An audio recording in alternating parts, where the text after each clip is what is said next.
Hey everybody, welcome to Slash Bash, where today I am bringing you another Malicious Compliance Reddit video. If you are new to the channel, then hit that subscribe button and help me reach my goal of 10,000 subscribers. In our first story, when the bosses are unwilling to buy a faster computer so our OP can do her job faster than grass grows, that is her problem. Until the boss is standing over her shoulder waiting for something urgent, let's jump right in. I run the parts room at an independently owned auto body and collision repair shop. We'll call the owners Mr. and Mrs. Bossman. We do mostly insurance repairs and always have between 20 and 50 vehicles on property in various states of repair, depending on how busy we are.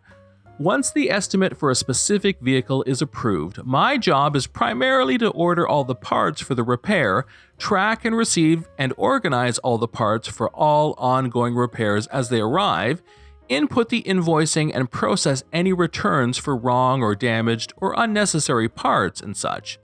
Plus IT work, because apparently I'm the only person there who knows you can just Google a problem and somebody has usually already posted the answer on a message board from 6 years ago.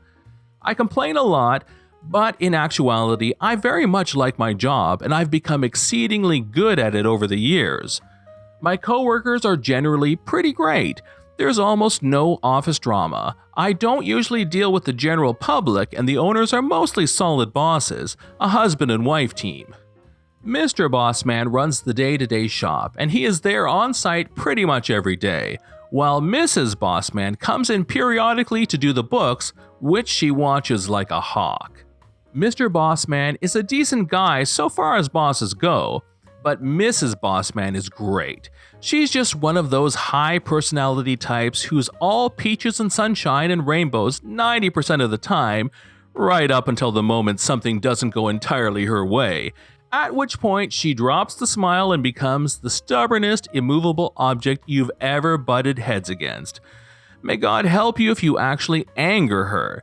She's not a Karen in the slightest. She's just an elemental force of nature, and you can bend like the reed or break like the twig.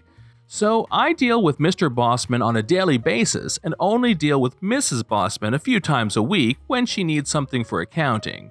My default work ethic used to be set to sack of potatoes, but that doesn't fly with the Bossmans, and especially not Mrs. Bossman.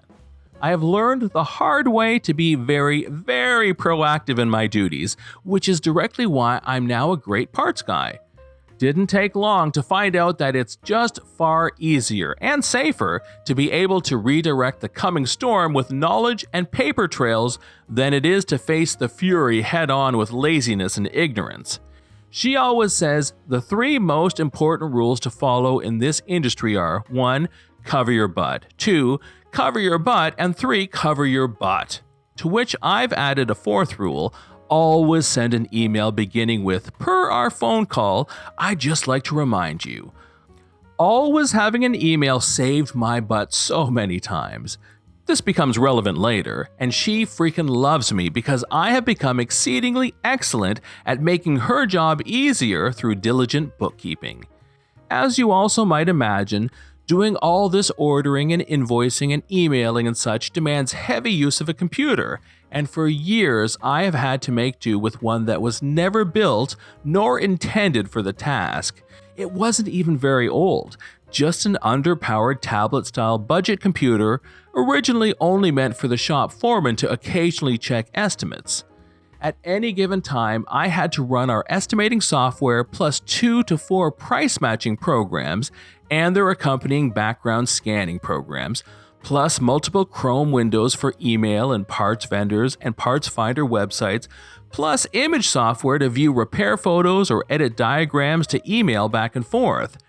The budget computer had 2 gigs of RAM and a dual-core 1.3 GHz processor. It could barely handle running Notepad if you had the main estimating software running, and it made my job painfully slow, even at the best of times.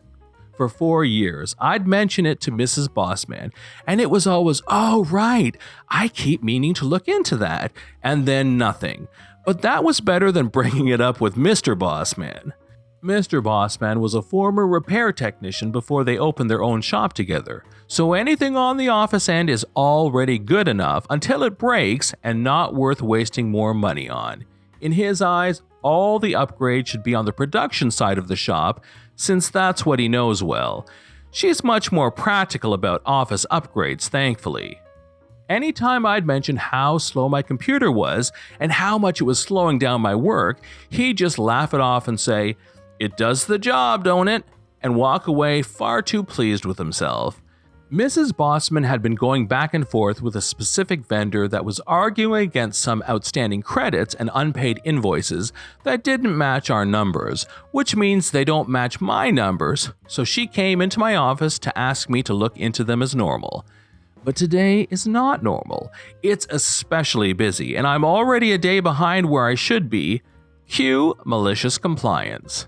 This time, I decided that unlike normal, my workload was light enough that I totally had time right then and there and could look them up for her right on the spot, instead of bringing her the files later that day.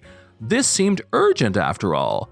So I began searching our database for the problem invoices, and very deliberately and thoroughly went through every program I possibly could, opening every estimate and reconciliation and digital footprint to pull up any scrap of even slightly relevant information for her, so that she had all the relevant info to argue with the vendor.